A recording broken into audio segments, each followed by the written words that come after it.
क्या मम्मी जी, जब देखो कोई ना कोई चीज़ आप तोड़ ही देती हैं। चुपचाप एक जगह क्यों नहीं बैठ जाती? अपनी सास को तीखे स्वर में कहती हुई तान्या ने फर्श पर गिरे कांच के टुकड़ों को साफ करने के लिए नौकर को आवाज़ दी। निखिल भी उसी वक्त ऑफिस से आया था। अपनी माँ को समझाने लगा, तान्या ठीक ही तो कहती है मम्मी, अब तुम्हारी उम्र हो रही है, लगता है तुम्हें भी एक कमरे में बंद करके रखना पड़ेगा जैसे तुम दादी को रखती थी। और सुमनलता जी अवोक होकर बेटे को देखने लगी। शहर की बड़े बिजनेसमैन की बेटी थी सुमनलता।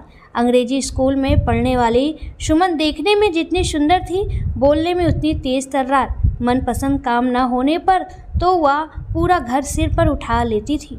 दो बड़े भाइयों की लाडली और माता पिता की दुलारी सुमनलता के तेवर देखकर अक्सर ही उनकी दादी उनके पिता से कहती, इतना जो बेटी को सिर पर चढ़ा रखा है तो कौन ब्याह करेगा इस नकचड़ी से। तब उसके पिता हंसकर कहते, अम्मा बेटी को जाने न दूंगा, दामाद को ही घर जवाई बना लूँगा। सुमन ने जब कॉलेज में दाखिला लिया तभी उनके पिता के ऑफिस में मनोहर की नियुक्ति हुई। स्वभाव का सरल और काम में अनुशासित मनोहर जल्द ही उनके पिता को भा गया।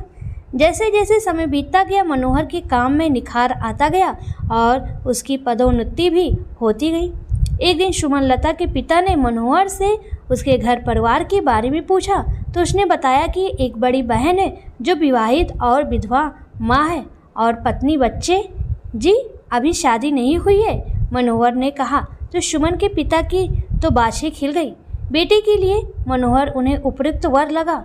उन्होंने उसे शाम को चाय पर बुला लिया। हिचकिचाते हुए मनोहर सुमनलता के घर गया। आलीशान घर देखकर तो वह दंग रह गया। तब सुमन ने मनोहर को देखा था। हैंडसम मनोहर उन्हें एक ही नज़र में भाग गया। उनके पिता भी तो यही चाहते थे।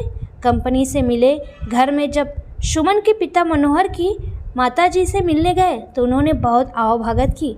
बातों बातों में ही उन्होंने कह दिया कि वो अपनी इकलौती बेटी का विवाह मनोहर से करना चाहते हैं। सुनकर मनोहर की माँ हिचकिचाते हुए बोली, आप तो बड़े लोग हैं, आपकी बेटी हमारे घर में कैसे? तपाक से सुमन के पिता बोले, आप हैं ना, सब सीख जाएगी। फिर एक शुभ मुहूर्त के में सुमनलता मनोहर की पत्नी बन गई। दहेज में उनके पिता ने बंगला, गाड़ी सहित 4 नौकर भी दे दिए। मनोहर बहुत खुश। दोनों पति पत्नी ने 1 महीने तक घूमने फिरने और खूब शॉपिंग की।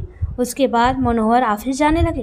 कुछ दिनों के बाद सुमनलता ने अपनी सहेलियों को घर बुलाना शुरू कर दिया, जो ताश खेलती, नाचती गाती और कभी कभी शराब भी पीती।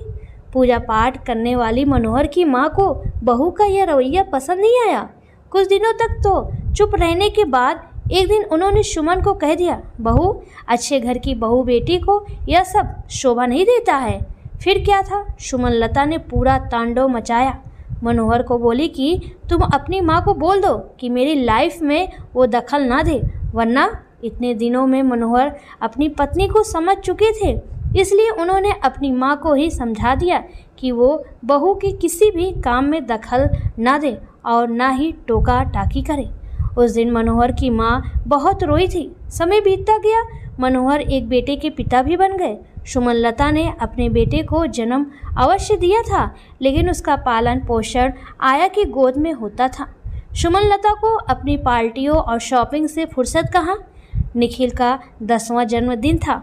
मनोहर ने घर में बहुत बड़ी पार्टी रखी थी। उनके पूरे ससुराल का डेरा यही था। ऐसे में उन्होंने अपनी बड़ी दीदी को भी बुला लिया। आखिर वह निखिल की इकलौती बुआ थी। वर्षों बाद बेटी से मिलकर मनोहर की माँ बहुत खुश थी, जो सुमनलता की मम्मी को जरा भी नहीं सुहाया। पार्टी के अगले दिन मनोहर की सास ने शोर मचा दिया, मेरा कंगन चोरी हो गया। उसी वक्त दीदी वापस जा रही थी तो सुमनलता ने उनका बैग सबके सामने खोल दिया। कपड़ों के बीच में मम्मी का कंगन देखकर वो जोर से चिल्लाई, मनोहर देखो, तुम्हारी दीदी। कंगन पहनने की इच्छा थी तो मांग लेती, चोरी करने की क्या ज़रूरत थी। मनोहर को भी न जाने क्या हो गया था। उन्होंने पत्नी की बात को ही सच माना। उस दिन रोती हुई उनकी दीदी गई तो फिर कभी नहीं आई, लेकिन जाते जाते इतना कह गई, सुमनलता, वक्त से डरो। जो इल्ज़ाम मुझ पर लगाया है, एक दिन तुम पर भी। बेटी पर लगे चोरी के इल्ज़ाम का सदमा मनोहर की माँ बर्दाश्त नहीं कर पाई, बीमार रहने लगी और एक रात ऐसी सोई कि फिर कभी नहीं उठी। मनोहर को जब पता चला कि दीदी के सामान में कंगन उसकी सास ने रखे थे तो उन्हें आत्मग्लानि हुई। दीदी से माफ़ी मांगनी चाहिए पर उन्होंने मुंह मोड़ लिया था। सुमनलता जी अपनी सहेलियों में व्यस्त रहती, जवान निखिल अपने दोस्तों में और मनोहर वो बेचारे अपने घर में ही अनजान बनकर रह गए थे। निखिल ने MBA करके अपने नाना के ही बिजनेस को ज्वाइन कर लिया, जिसे अब उसके दोनों मामा संभाल रहे थे। सुमनलता जी अपने जैसे ही संपन्न घराने की लड़की तान्या के साथ बेटे का विवाह करा दिया। तान्या अपनी सास की ही तरह आधुनिक विचारों वाली लड़की थी। अब सास बहू दोनों ही एक जैसे कपड़े पहनती और साथ में पार्टी करती, जो मनोहर जी को पसंद नहीं आता। वो पत्नी को समझाते कि हर काम समय पर ही अच्छा लगता है, पर पत्नी ने उनकी बात पर कभी कान नहीं दिया। समय के साथ मनोहर जी का शरीर शिथिल होने लगा। सुमनलता जी भी बेडौल होने लगी तो बहू ने उन्हें साथ ले जाना छोड़ दिया। बुरा तो लगा, फिर मन को समझा लिया कि चलो अब पति के साथ समय बिताऊंगी। शरीर से कमज़ोर और बीमार मनोहर जी की जीने की इच्छा खत्म हो चुकी थी। बस एक दिन रात को सोए सोए ही उन्होंने दुनिया छोड़ दी। उसी समय से बहू ने सास से मलकिन का हक छीन लिया और घर के आधे हिस्सों पर उनकी उपस्थिति को प्रतिबंध लगा दिया। आज न जाने कैसे सुमनलता जी उधर चली गई, मेज से टकरा गई और कीमती शोपीस टूट गया तो बहू बेटे ने उन्हें डांट रहे हैं। बड़ी मालकिन कमरे में जाइए ना, हमें फर्श। हरिया बोला तो उनकी तंद्रा टूटी। हाँ जाती हूँ, कहते हुए वो अपने घुटने पर हाथ रखकर धीरे धीरे अपने कमरे की ओर बढ़ गई। तान्या का जन्मदिन था। मायके से उसकी मम्मी और भाई आए हुए थे। घर में बड़ी पार्टी चल रही थी, सभी लोग नाच गा रहे थे, मगर सुमनलता जी को अपने कमरे में ही रहने की सख्त हिदायत दी गई थी। उनका मन बहुत दुखी था, शायद अपने पिछले कर्मों का पछतावा भी।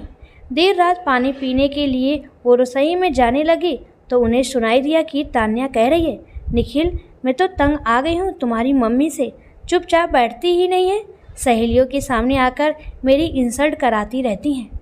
अब तो तुम इन्हें वृद्धाश्रम भेज ही दो।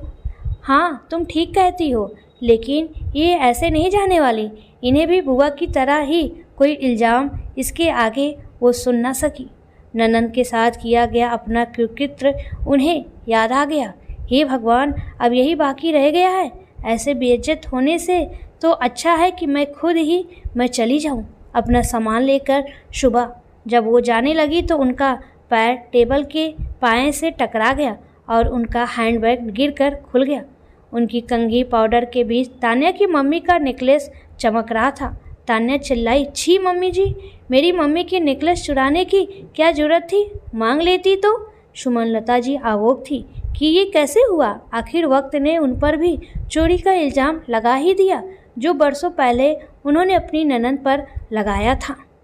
दरअसल पार्टी की गहमा-गहमी का फ़ायदा उठाकर तान्या की मम्मी ने ही दिन में नौकर से ये काम करवा दिया था।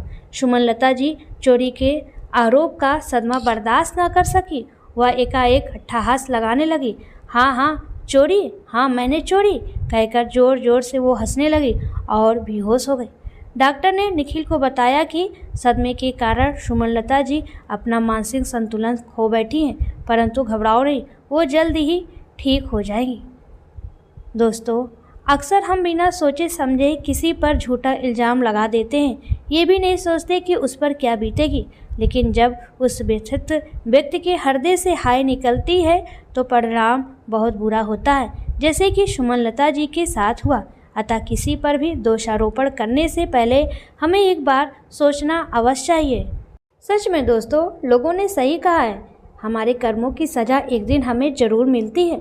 जैसे सुमनलता ने अपनी ननंद के ऊपर चोरी का इल्ज़ाम लगाई थी, ठीक वैसे आज सुमनलता पर उनकी बहू तान्या ने चोरी का इल्ज़ाम लगाई है। दोस्तों, आपको ये कहानी कैसी लगी प्लीज़ कमेंट में ज़रूर बताएं।